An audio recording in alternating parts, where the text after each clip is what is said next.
With every main series Pokemon game done and dusted, I was thinking about what other games I could review. And looking through my previous reviews, I realised I'd left a couple series half finished, one of which being the Mega Man Classic series. So I thought why not fix that with 3 back-to-back reviews, reviewing 4, 5 and 6 sequentially. For a little refresher, I wasn't exactly the biggest fan of Mega Man 3.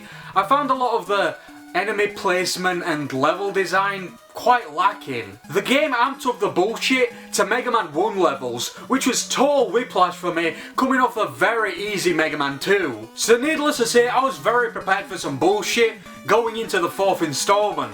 However, I'm glad to report this game is a lot more lenient with the platforming challenges and less heavy on the bullshit. Sure, this game still has its fair share of bullshit, but it's much less present than in 3. It's a lot more backloaded. Most of the game is fairly easy as long as you know what's coming and are semi-competent at platforming. But once you reach Dr. Cossack, who is a Dr. Wily of this game before Dr. Wily eventually shows up anyway, you're bombarded with annoying boss after annoying boss and plenty of aggravating stages too. Although that is later in the game, a large majority of the early and mid game is free of said bullshit. If anything, the quote unquote bullshit present in this game is present more so in the form of exploits like whatever the fuck this is. With that being said, I would like to reiterate, with every cool exploit and method of cheating the game, there's an entire stage of bullshit waiting for you. I think the worst offender is Ringman stage. This stage is pull your hair out frustrating. The stage is filled with these mini bosses, some of which appear within 30 seconds of one another.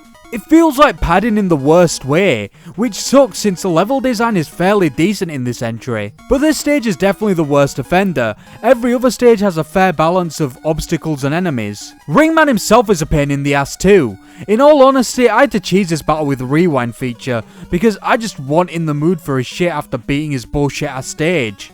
Well, at least this stage has his cool little Saturn enemies. As for stages I actually liked, I think Skullman's was the coolest.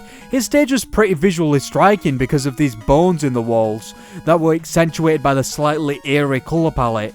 It really helped it stick in my mind. Skullman himself is pretty cool too.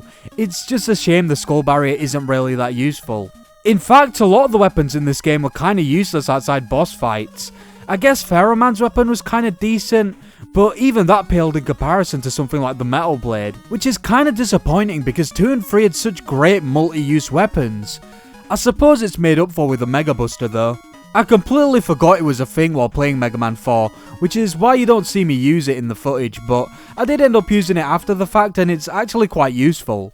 For those unaware, it's a sort of charge shot, similar to the one present in the X series. All you have to do is hold down the shoot button and release to kill enemies quicker. If anything, it kinda renders the power-ups of this game obsolete, so I guess it don't really matter if they suck. I think the thing Mega Man 4 is going for it the most is the presentation. In terms of the soundtrack, it's a Mega Man soundtrack, of course it's good. But in the graphical department, 4 might be the best one yet.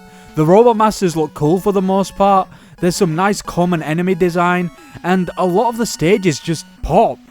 I didn't know the NES could handle this many colours. Maybe it affected the original release somehow, but the Legacy Collection version runs smooth as hell and looks beautiful. Slowdown and sprite flicker is at a minimum, and the anime-esque art style established in 2 is utilised even better in this entry. Characters and enemies look so animated and lively. It's just incredible all round. All in all, I think you should give Mega Man 4 a shot. It does feel like a slight retread of previous entries to a degree, but the slight changes and general polish present gives you a lot to enjoy.